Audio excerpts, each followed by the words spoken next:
안녕하십니까. 한국텍트로닉스 기술지원부의 홍대선 과장입니다. 이번 시간에는 EMI, 즉 전자파 장애 진단에 관한 내용으로 그 측정 방식과 현재의 EMI 측정 관련한 문제점에 대해서 살펴보도록 하겠습니다. 현재 각종 전자기기들의 사용이 증가하고 있고 동시에 디지털 기술 및 반도체 기술의 발전으로 관련 응용기기 분야가 광범위해지고 있습니다. 가령 노트북을 예로 든다면 하이스피드 CPU가 장착되고 또한 기가헤르츠 대역의 시리얼 데이터 통신이 사용되고 있으며 와이어리스 랜 및 블루투스와 같은 무선 통신이 함께 공존하고 있습니다. 이러한 상황 하에서 지금까지 실행되어 왔던 EMI 규격 인증 시험으로 EMI 레벨에 제한을 두고 컴플라이언스 테스트에 필요한 시스퍼 필터 및 쿼시픽 디텍터를 적용한 측정 방식을 정의하고 있지만 여전히 EMI 문제가 발생되고 있고 컴플라이언스 테스트를 통과하더라도 모든 전자장치들에 대한 전파 간섭 현상을 충족시키지 못하고 있습니다. 이 시간에는 지금까지 측정되어 왔던 전자기적인 측정 방식이 현재의 복잡한 신호 환경 하에서 제약이 있음을 증명할 것입니다. 그리고 EMI 측정에 사용되는 필터 타입, 디텍터 및 에버리징 방식에 대해서 설명합니다. 그리고 실시간 스펙트럼 애널라이저가 일반적인 EMI 검증 어플리케이션에서 어떻게 활용이 될 수 있는지 자세히 설명을 드리도록 하겠습니다. EMC의 역사적인 배경을 살펴보면 초기 무선 전송 관련한 EMI는 주로 개발 엔지니어에 국한된 관심 대상이었습니다. 초창기의 트랜스미터들은 리시버와의 1대1 통신용으로 설계가 되었고 스펙트럼 컨트롤 기능을 가지고 있지 않았기 때문에 인접한 지역에 두 대의 트랜스미터가 존재하게 되면 리시버는 수신 장애를 받았습니다. 전자기 관련 기술의 발전으로 트랜스미터는 아날로그적으로 음성과 영상의 전송을 가능케 했고 일대 다통신의 방송 시스템을 완성했습니다. 이로써 여러 방송사들이 독점적으로 사용할 수 있도록 주파수에 대한 분배가 필요했고 각 개별 캐리어에 대한 인허가가 요구되었습니다. 그리고 이러한 각 방송사들의 신호는 서로 간의 간섭을 일으키는 디바이스에 대한 규제가 필요했습니다. 방송신호 전송 관련한 EMI 측정 방식의 우선적인 목적은 TV 방송과 라디오 방송 간의 장애 디바이스를 최소화하는 것이었습니다. 이러한 방송신호 전송에서 불규칙적으로 발생되는 스파크성의 신호들에 대한 EMI 적합성이 고려되었습니다. 하지만 현재의 신호 전송 형태는 디지털 패킷 형태로의 전송 방식을 사용하므로 주기적인 데이터 캐리어와 순간적으로 발생되는 노이즈로 인한 BER 특성을 나쁘게 할 수 있고 BER이 높아지게 되면 반복적으로 동일 데이터를 재전송해야만 합니다. EMI 측정 관련한 디바이스는 과거의 전통적인 테스트 방식으로 규격 인증을 받을 수 있지만 여전히 다른 디바이스에 문제를 일으킬 소지가 있습니다. 그리고 자기 자신에게도 EMI 영향을 미칠 소지가 다분히 존재를 하고 있습니다. 2008년 EMC 노이즈 관련 기술 워크숍에서 관련 엔지니어로부터 서베이한 결과를 도표화한 그림입니다. 조사된 결과를 보시면 EMC 엔지니어들이 맨 우선적으로 고려시하는 부분이 EMI로 인한 디바이스의 오동작을 최소화하려고 노력을 하고 있습니다. 그 다음으로 노이즈나 일시적인 간섭 신호가 타 디바이스에 영향을 미치지 않도록 하는 부분이 주 관심 대상이었습니다. 현재의 EMI 측정 방식은 20년에서 30년 가까이 지속되어 왔기 때문에 이러한 모든 EMI 문제점들은 해결되었어야 합니다. 하지만 여전히 EMI 문제점은 존재하고 있습니다. 전자기기 개발 관련 업체들은 직접 시스퍼 필터와 쿼시픽 디텍터를 지원하는 EMI 컴플라이언스 테스트로 인증 시험을 하거나 전문 기관에서 인증 시험을 통과할 것입니다. 하지만 EMI 규격 인증에 성공한 개별 전자장치류, 전자기기들이 하나의 시스템으로 통합이 될 경우에는 문제가 달라질 수 있습니다. 예를 들어서 하이브리드 자동차를 생각해 보십시오. 수천 가지의 전자장치들은 개별적으로는 EMI 규격 인증을 패스했더라도 각 장치들이 하나의 하이브리드 자동차로 조립이 되면 EMI 문제는 발생될 것입니다. A라는 자동차 회사에서 신모델의 하이브리드 자동차 디자인 중 로드 테스트를 하는 과정에서 특이한 문제점을 발견하게 되었습니다. 자동차의 윈드실드 와이퍼를 작동할 때마다 ABS 모듈이 전혀 작동을 하지 않는 것입니다. 관련 엔지니어들이 이 현상이 EMI 문제라고 추측을 하지만 문제의 근원을 찾기가 쉽지만은 않았습니다. 왜냐하면 하이브리드 자동차 내의 모든 전자장치류들, 즉 인버터, 컨트롤 모터, ABS, ECU와 같은 제품들은 OEM 형태로 납품을 받았을 것이며 모든 기기들은 이미 아무런 문제 없이 EMI 규격 시험에도 통과된 상태이기 때문입니다. 엔지니어들은 ABS의 문제점을 찾기 위해서 전통적인 방식의 EMI 테스트로 시험을 했지만 문제점을 찾는 데는 성공하지 못했습니다. 이후에 텍트로닉스의 실시간 스펙트럼 분석기를 사용해서 문제의 근원이 인버터의 일시적인 EMI 방사로 인해서 나타난 현상이었습니다. 이 부분은 인버터의 차폐 작업 보강으로 ABS 문제를 해결할 수 있게 되었습니다. 텍트로닉스의 실시간 스펙트럼 분석기에 대해서는 이후에 다시 말씀드리도록 하겠습니다. 이러한 전통적인 방식의 EMI 테스트와 실시간 스펙트럼 분석기의 차이점을 이해하기 위해서는 우선 시스퍼 필터와 쿼시픽 디텍터에 대해서 이해할 필요가 있습니다. IEC, 국제전기표준회의와 같은 EMI 규격 단체들은 EMI 파워 레벨에 제한을 두었고 컴플라이언스 테스팅의 측정 방식을 정의하고 있습니다. 이러한 측정 방식은 예전의 아날로그 TV 시스템에 대한 EMI를 제한하기 위해서 개발되었으며 지금까지 동일한 측정 방법론으로 수십 년 사용되고 있습니다. 시스퍼 에버리징 방식과 쿼시픽 디텍터를 사용한 테스트 방식은 인간이 시각적으로, 청각적으로 오디오와 비디오 각각을 구분할 수 있도록 수용할 수 있는 간섭 레벨을 정의하기 위해서 사용하게 되었습니다. 하지만 현재의 전자기기들을 보시면 디지털 변조 데이터 전송 기술, 광대역 전송 기술, 하이스피드 디지털 클럭으로 인한 고주파 방사 등과 같은 새로운 디지털 기술과 빠른 전송 속도로 인해서 EMI 컴플라이언스 테스트 스탠다드로는 오늘날의 모든 종류의 EMI 간섭을 제한할 수 없습니다. 한 가지 예로서 극히 짧은 주기의 간헐적인 간섭 신호는 상대적으로 파워 레벨은 클 수 있지만 반복적으로 발생되지 않는다면 EMI 컴플라이언스 테스트에는 만족될 수 있습니다.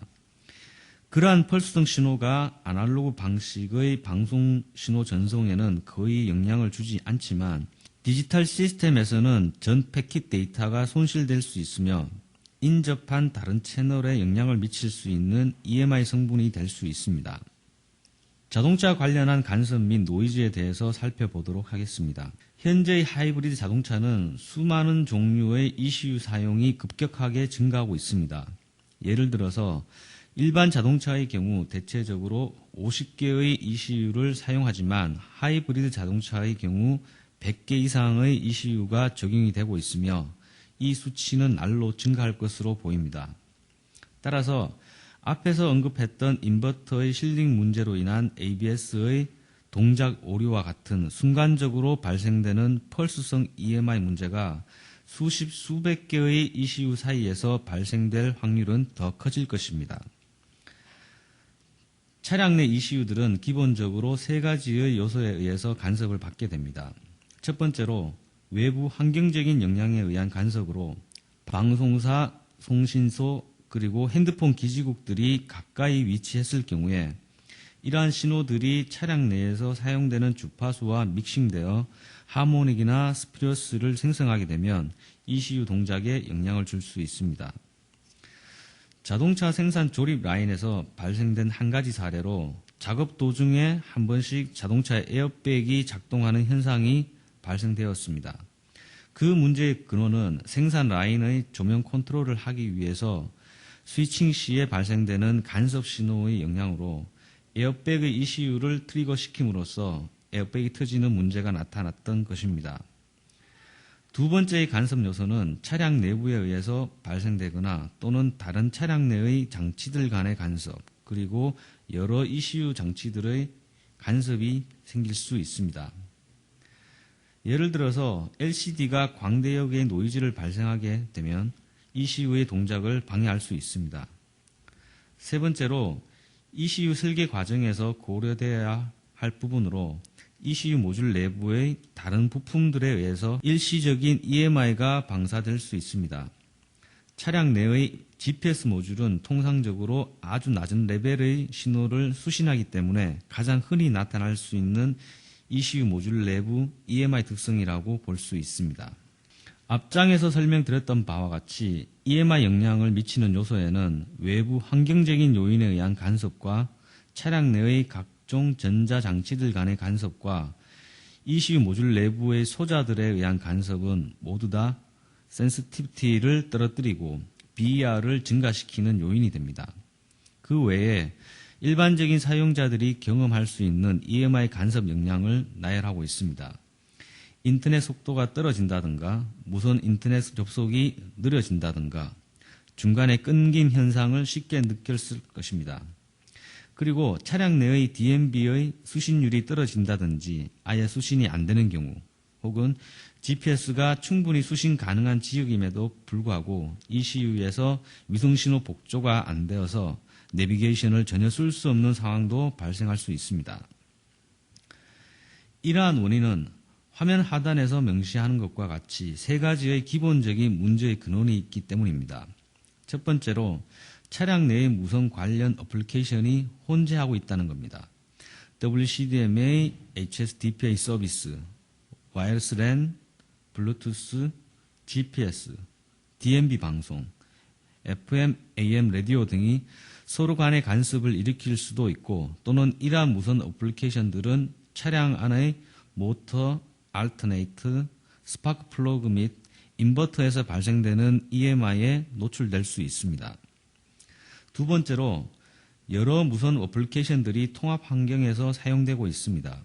이것은 여러 무선 모듈들이 하나의 메인보드에서 통합형 RF 모듈을 사용하고 있기 때문에 만일 다른 모듈과의 적절한 쉴딩이나 필터링을 하지 않거나 보드 간의 커넥션에서 적절한 그라운딩 처리가 되지 않았다면 EMI 이슈가 발생할 것입니다. 세 번째로 기술의 발전과 향상된 품질의 서비스를 위해서 많은 데이터량을 전송하기 위해서는 더 높은 CPU 속도 및 버스 속도를 채택하고 있습니다. 이 부분에 대해서는 다음 장에서 모바일 폰 관련 어플리케이션을 가지고 설명드리도록 하겠습니다. 핸드폰 개발 엔지니어들에게는 트랜지언트한 EMI의 디버깅을 위해서 많은 시간을 투자하고 있습니다. 현재 최신 폰을 예로 들어보겠습니다. 수백 메가픽셀의 카메라가 장착되어 있고 고해상도의 LCD 창, 40MHz 이상의 높은 클럭 스피드를 사용하고 있습니다. 일반적으로 고해상도의 CCD나 CMOS 카메라는 CPU 클럭 스피드보다 더 빠르기 때문에 더욱이 EMI 간섭이 일어날 확률이 높을 것입니다. 스퍼나 트랜지언트한 간섭은 외부로부터 또는 GSM, CDMA, WCDMA 어플리케이션 간의 내장 안테나와 같은 내부적인 요인에 의해서 발생하고 있습니다. 여기서 핸드폰 개발업체의 사례를 한 가지 말씀드리고자 합니다. 업체는 WCDMA, HSUPA의 듀얼폰 개발 중인 업체로 폰 동작 중에 문제가 발생되었는데 WCDMA 모드에서 HSUPA 모드로 전환할 때마다 LCD 디스플레이 중 일부 영역의 데드 픽셀이 발생되었고 디지털 카메라의 동작도 멈추는 현상이 발생되었습니다. 업체 개발 담당자는 일반적인 스펙트럼 분석기로 오랜 시간 동안 디버깅을 하였지만 문제점 해결에는 실패했습니다. 텍트로닉스의 실시간 스펙트럼 분석기를 사용한 엔지니어는 문제의 근원을 빠른 시간에 찾을 수 있었습니다. WCDMA에서 HSUPA 모드로 모듈레이션 변경으로 인한 트랜지언트한 이슈를 발견하게 되었습니다. WCDMA에서 HSUPA로의 전환, 즉 QPSK에서 64컴으로 다시 QPSK로의 모듈레이션 변경은 매우 짧은 시간에 이루어지기 때문에 이러한 모드 간 변경으로 인한 순간적인 버스트성 신호나 펄스성 신호의 유발로 인해서 디지털 TV 튜너와 디지털 카메라의 큰 EMI 간섭을 일으킬 소지가 있습니다. 따라서 안테나단에 추가적으로 필터를 설치하여 문제점을 해결할 수 있었습니다. 오늘날의 대부분의 핸드폰들은 빌트인 방식의 디지털 카메라를 내장하고 있으며 데이터 레이트도 20MHz 정도입니다. 이러한 디지털 카메라 보드가 외부의 EMI 역량이나 자체적인 EMI 방사 역량을 고려하여 필터 회로를 구성해야 할 것입니다. 텍트로닉스 RSA3000B 시리즈는 컨벤셔널 스펙트럼 분석기에 비해서 8dB 이상의 높은 페이스 노이즈 특성을 보이기 때문에 대체적으로 40MHz 이하의 베이스밴드 대역에 대한 필터 성능 평가에서 우수한 성능을 보이고 있습니다. 비주기적인 짧은 버스트 형태의 하이 프리퀀시 간섭 현상은 핸드폰과 같은 모바일 단말기의 무선 통신에서 주로 발생하고 있습니다. EMI 현상의 이해를 돕기 위해서 그림과 같은 랩탑 컴퓨터의 블록 다이어그램을 참고하십시오. 여기에는 여러 어플리케이션의 하이스피드 시스템을 갖추고 있습니다.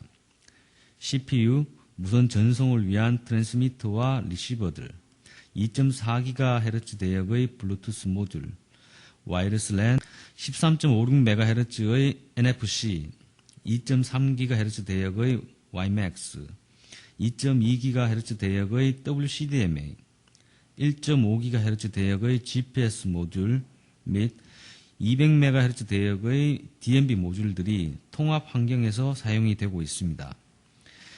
이러한 다양한 모듈들 중 일부 근접한 리시버에 원치 않는 방사로 간섭을 일으킬 가능성이 충분히 있습니다.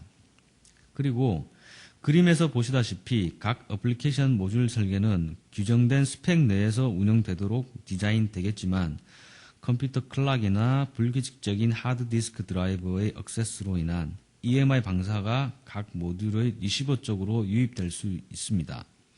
이로 인한 통신 효율성을 떨어뜨릴 수 있을 것입니다.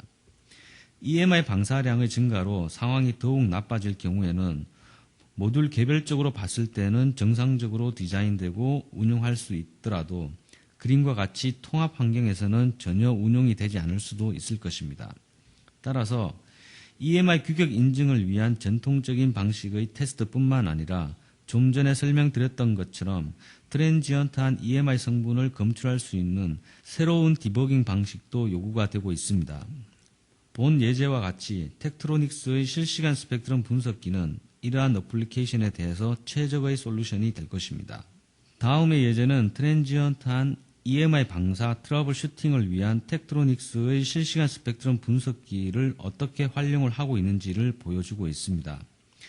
해당 고객은 히타치로 랩탑 PCB 디버깅용으로 RSA6000 시리즈를 메인 장비로 구축한 테스트 시스템을 개발하였습니다. 주 사용 목적은 PCB의 사이즈, 무게, 코스트를 줄이고 보드상의 EMI 설계를 최적화하고 주요 부품 주변의 차폐 포인트 수를 줄이기 위함입니다. 본 EMI 측정 시스템은 실시간 스펙트럼 분석기를 메인 테스트 장비로 구성하고 EMI 진단 소프트웨어용 PC 컨트롤러, 안테나, 쉴딩 박스로 이루어져 있습니다. 오른쪽 하단의 컬러색의 그림은 PCB 보드로부터 검출된 실제 EMI 측정 결과입니다. 붉은색 영역은 EMI 방사량이 많은 지점으로 추가적인 쉴딩이 필요한 곳이고 옅은 하늘색을 나타내는 지점은 더 이상의 EMI 조치가 필요 없는 안전 영역으로 이해하시면 되겠습니다. 기존에 수행되어 왔던 EMI 진단 방식도 필요하며 나라별로 규정된 컴플라이언스 테스트의 인증도 반드시 수행되어야 합니다. EMI 관련 기관들은 모든 디바이스들에 대해서 동등한 입장에서 테스트할 수 있도록 테스트 방식에 대한 절차를 구성하는 데에 노력해 왔습니다. 이 때문에 전 세계의 스탠다드 기관들은 EMC 컴플라이언스 측정에 대해서 다방면으로 정의를 내렸습니다.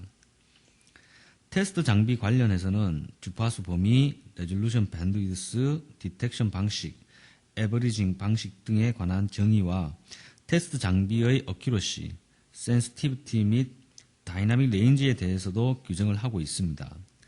텍트로닉스의 실시간 스펙트럼 분석기를 사용한 새로운 EMI 진단 방식을 설명드리기에 앞서 기존에 수행되어 왔던 스탠다드에 준하는 측정에 대한 정의와 측정 효과에 대해서 살펴보도록 하겠습니다. 다음의 도표는 각 기관에서 제시하고 있는 측정 장비의 셋업 조건을 보여주고 있습니다. 리시버나 스펙트럼 애널라이저로 측정된 비연속적인 신호 레벨 값은 설정된 측정 밴드위스의 영향을 받을 수 있습니다. 측정 장비나 시스템의 거의 동일한 측정 값을 얻기 위해서 인증기관은 EMC 측정에 사용될 필터의 타입과 밴드위스를 규정하고 있습니다. 화면과 같이 CISPer, ANSI, 밀리터리 규격은 여러 주파수 범위에 대한 레졸루션 밴드위스 셋업과 필터 타입을 정의하고 있습니다. 보시는 것처럼 측정 장비의 세팅은 각 기관들이 똑같지 않고 비슷한 정도임을 알 수 있습니다. 화면 상단 왼쪽의 CISPer 규격을 보시면 각 주파수 대역에 대한 리시버 밴드위스 범위를 지정하고 있고 레퍼런스 밴드위스도 제시하고 있습니다. 오른쪽의 ANSI 측정 방식과 비교해보면 ANSI는 각 주파수 범위별 단일 밴드위스만 제시하고 있고 규정된 밴드위스가 CISPer에서 제한하는 레퍼런스 밴드위스와는 약간 차이가 있습니다. 리시버나 스펙트럼 분석기는 다른 측정 시스템과 비교 상응될 수 있는 결과를 나타내기 위해서 이러한 밴드위스 설정 기능을 갖추고 있어야 합니다. 그리고 이러한 규격 단체들은 리시버나 스펙트럼 분석기의 노이즈 밴드위스에 대해서도 정의를 하고 있습니다. 노이즈 밴드위스는 스펙트럼 분석기의 레졸루션 밴드위스와는 다르며 규정된 밴드위스를 설정할 수 없다면 측정 기기 간의 오차가 발생할 수 있기 때문에 노이즈 밴드위스에 관한 규격도 제시를 하고 있습니다. 다음은 노이즈 같은 신호를 측정함에 있어서 규정된 EMC 밴드위스 대비 레졸루션 밴드위스 설정에 따른 측정 결과 차이가 있음을 설명하고 있습니다. 화면 왼쪽 그림은 두 개의 100kHz 필터를 보여주고 있습니다. 노란색의 넓은 필터는 전통적인 스펙트럼 분석기의 레졸루션 밴드위스로 -3dB 대역에 대한 100kHz 영역을 가리키고 있습니다. 파란색의 좁은 필터는 동일 필터 타입의 100kHz 노이즈 밴드위스를 의미하고 웨이폼의 피크 레벨에서 -6dB 떨어진 지점을 가리키고 있습니다.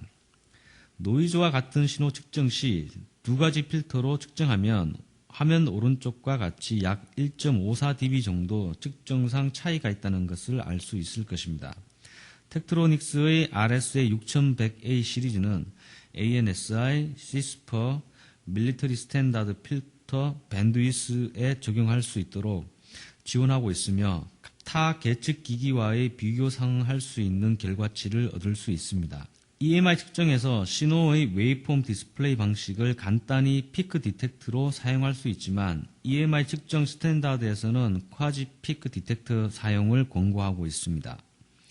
쿼지 피크 검출기는 CISPer 16-3에서 규정하고 있는 정기적 시정수를 가지는 검파기로 규칙적으로 반복하는 동일한 펄스가 발생할 때 그 펄스 피크 값의 분할 값에 해당하는 출력 전압을 전달해 주는 것으로 분할비는 펄스의 반복률이 증가함에 따라서 1에 가깝도록 설정됩니다. 쿼지 피크 디텍터는 특정 시정수 값을 가지는 RC 맥스 홀드 헤로와 유사한 특성을 가지는데 120kHz 밴드위드스로 측정할 경우 120kHz 범위의 신호를 특정 시정수 값을 가지는 RC 맥스 홀드 헤로에서 검출된 값으로 보여주게 됩니다. 측정 시 신호의 주파수 대역에 따라서 피크 모드에서 측정한 경우와 에버러지 모드에서 측정한 경우 및 쿼지 피크 모드에서 측정한 경우 각각 다른 결과를 얻게 됩니다. 만약 고조파 신호와 같은 협대역 신호를 검출할 경우 에버러지 모드, 피크 모드, 쿼지 피크 모드 값들이 거의 동일하지만 순간적인 펄스 형태의 광대역 신호들은 쿼지 피크 값이 피크 모드에서 측정한 값보다 작은 값을 가지게 됩니다. 피크 모드로 측정할 경우 순간적인 트랜지언트한 신호에 대해서는 오차가 발생할 수 있고, 에버리지 모드에 측정할 경우 밴드위스에 따라서 측정 값의 편차가 발생할 수 있습니다. 따라서 이러한 오차를 최소로 줄여주고 EMI 시험의 신뢰성 확보 측면에서 쿼지 피크 모드를 사용하게 됩니다. 화면은 피크 디텍터 방식과 쿼지 피크 디텍터 방식의 차이점에 대해서 그림과 함께 설명하도록 하겠습니다. 측정 신호는 8마이크로세컨드의 펄스 위스로 10ms의 반복 주기를 가지는 신호로 피크 모드 및 쿼지 피크 디텍터 모드의 측정상의 편차가 약 10dB 정도 차이가 있음을 알 수 있습니다. EMI 측정 시 통상적으로 피크 모드에서 규격 리미트에 근접하거나 초과하는 레벨의 신호가 있는지 먼저 측정을 하게 됩니다.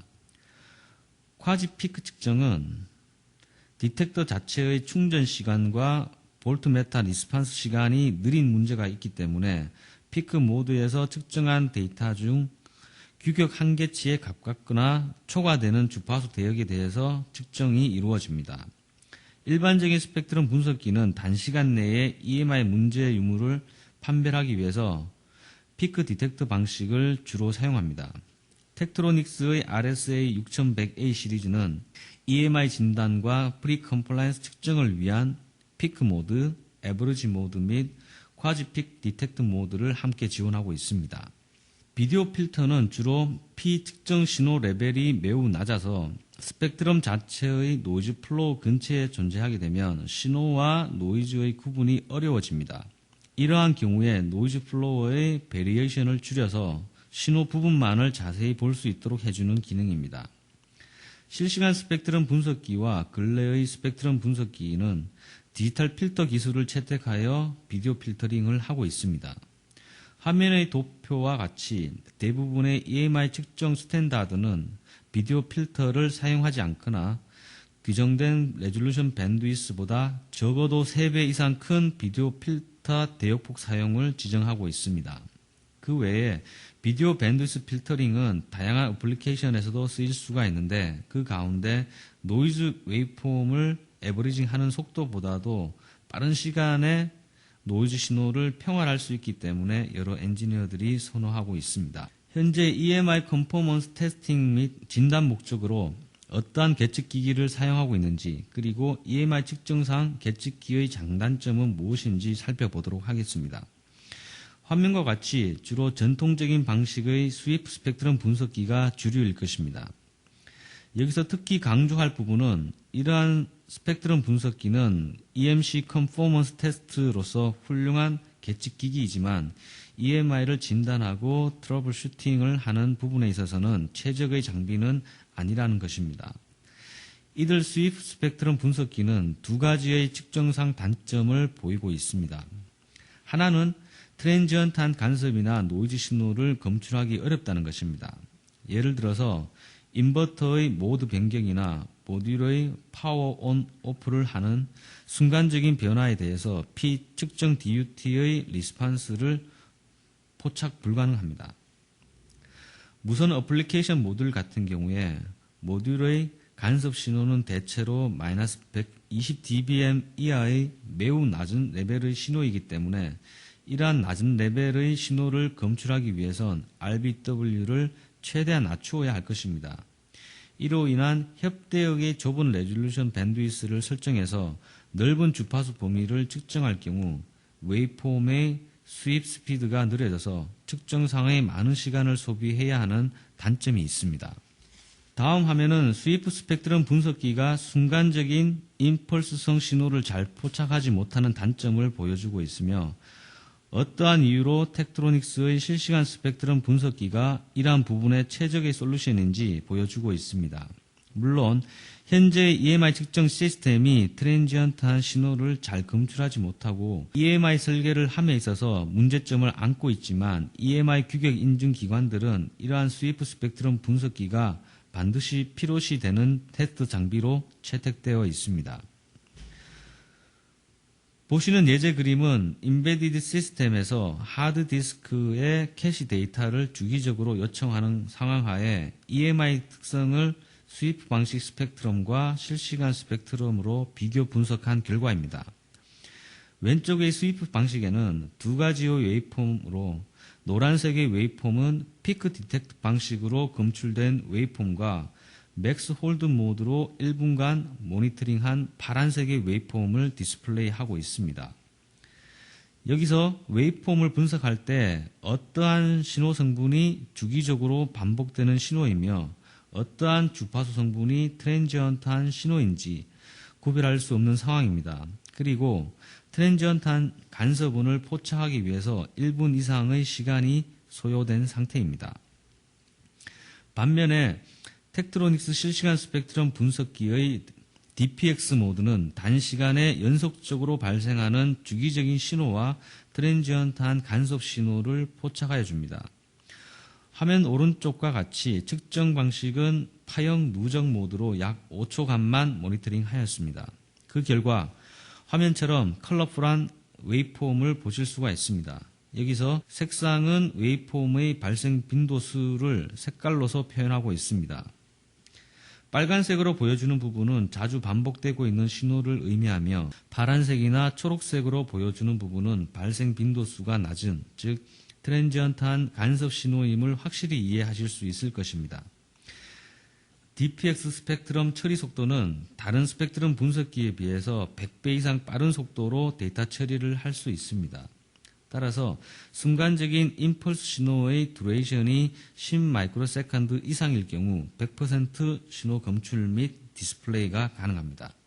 다음의 화면은 DUT가 스위칭 모드로 동작하는 상황에서 발생되는 모든 트랜지언트 노이즈가 검출된 상황으로 DPX 모드에서 110MHz 실시간 스팬으로 고정적으로 발생되고 있는 노이즈 부분과 스위칭 동작으로 인한 트랜지언트 노이즈를 구분해내고 있습니다.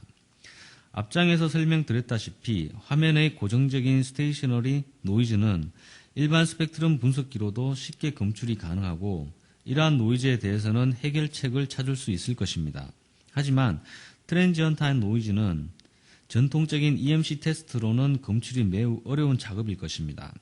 가령 이러한 노이즈를 검출을 했다고 하더라도 주파수 영역과 시간 영역에 대한 동시 비교 분석 기능을 제공하지 않기 때문에 하드웨어 엔지니어들은 트랜지언트 노이즈 문제의 근원을 찾기가 매우 어려울 것입니다. 다음 화면은 랩탑 PC의 LCD 판넬에서 방사되는 간섭 및 노이즈 신호를 RSA3000B 시리즈로 포착한 화면입니다.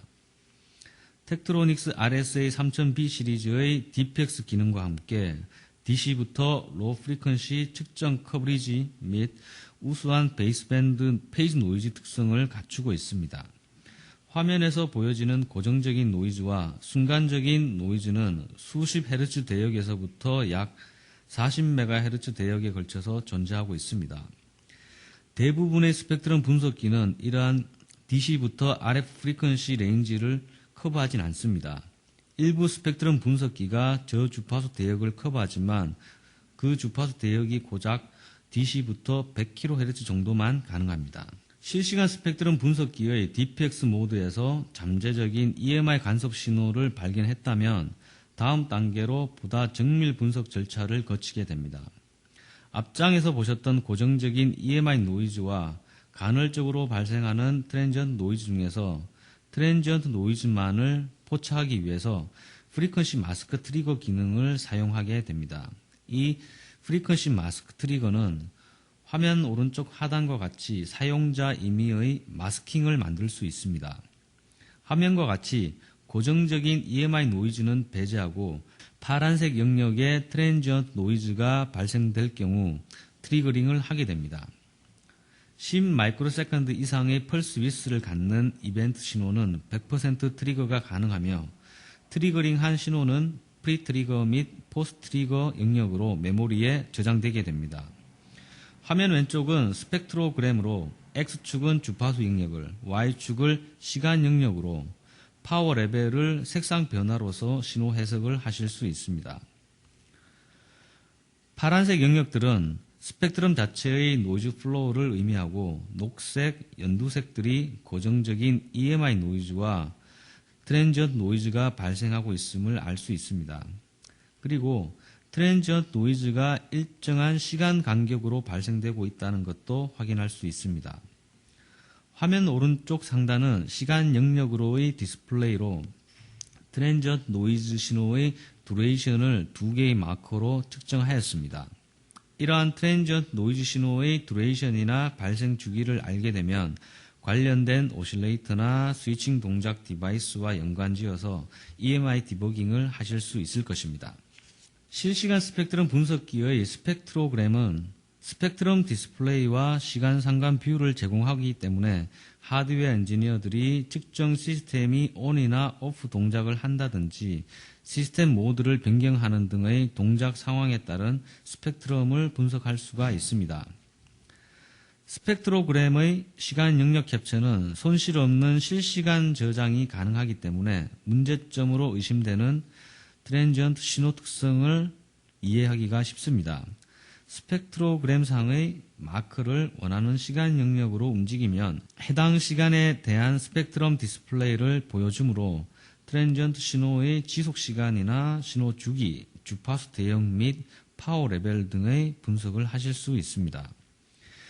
VSA 소프트웨어도 스펙트로그램 기능을 제공하고 있지만 트랜지언트 노이즈를 트리거할 수 있는 기능이 없기 때문에 사용자가 수동으로 신호를 저장하는 방식으로 쓰이고 있습니다. 따라서 사용자가 매뉴얼로 신호 데이터를 저장하므로 트랜지언트 노이즈가 포착될 확률도 매우 낮을 것이며 포착되었다 하더라도 긴 메모리에 캡처된 데이터들 가운데 원하는 트랜지언트 노이즈를 찾기란 매우 어려운 작업이 될 것입니다. 일반적인 스펙트럼 분석기와 비교를 해보면 스펙트로그램은 시간 영역으로 연속적인 스펙트럼 데이터를 저장할 수 있지만 일반 스펙트럼 분석기는 이러한 기능을 갖추고 있지 않습니다. 스펙트럼의 수입 스피드에 대해서 살펴보도록 하겠습니다. 일반 스펙트럼 분석기로 좁은 대역의 RBW를 설정하여 광대역으로 스팬을 설정하게 되면 스위핑 스피드가 현저히 떨어지게 됩니다. 화면과 같은 조건으로 RBW는 1kHz, 스팬은 200MHz로 싱글 스윕을 하게 되면 최소한 4분 정도의 시간이 소요가 됩니다. 이러한 특정 조건 하에서 수십, 수백 번 테스트를 반복하게 된다면 테스트에 소요되는 시간은 급격히 늘어날 것입니다. 보시는 화면은 같은 조건에서 텍트로닉스의 RSA 6000 시리즈로 테스트한 결과로 수입 시간은 불과 2초 만에 디스플레이하고 있습니다. 만약 10개의 와이어리스 모듈에 대해서 각 모듈별로 10번씩 스위핑 테스트를 하게 된다면 특정 소요 시간은 10분 이내에 맞출 수가 있습니다. 하지만 일반 스펙트럼 분석기로 테스트할 경우 시간은 6시간 내지 7시간 정도 소요가 될 것입니다. 통상적으로 일반 스펙트럼 분석기를 사용하는 엔지니어는 컨트롤 프로그램을 사용해서 장시간의 테스트를 하고 있지만 RTSA를 사용하게 된다면 단 몇 분 만에 작업을 끝낼 수가 있을 것입니다. RSA 6100A 시리즈가 EMC 어플리케이션에 있어서 전통적인 계측기기에 비해서 장점도 있지만 제약사항들도 있습니다. RSA 6100A는 로그 스윕, 스피러스 서치 기능 및 특정 주파수 영역을 필요한 주파수 대역만을 스위핑할 수 있는 멀티플 메저먼트 기능을 제공하므로 외부의 다른 소프트웨어를 사용하지 않고도 프리 컴플라이언스 테스트를 하실 수가 있습니다.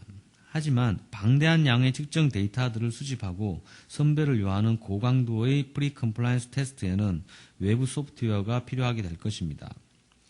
RSA 6100A는 디지털 프로세싱 방식의 디텍터를 적용하기 때문에 광대역의 넓은 스팬의 셋업에서는 일반 분석기에 비해서 현재의 빠른 속도의 스위핑이 가능합니다. 하지만 전통적인 리시버와 비교를 해보면 리시버는 단일 주파수 지점에 대해서 쿼시피크 디텍터 기능을 사용할 수 있지만 RSA 6100A에는 이러한 기능을 갖추고 있지 않으며 좁은 대역에서의 수입 스피드는 느려지게 됩니다. RSA 6100A 시리즈는 기존의 리시버 장비를 대체할 수는 없습니다. 컴플라이언스 테스트에 요구되는 다이나믹 레인지나 센시티비티를 충족시킬 수 있는 장비는 EMC 전용의 리시버가 될 것입니다.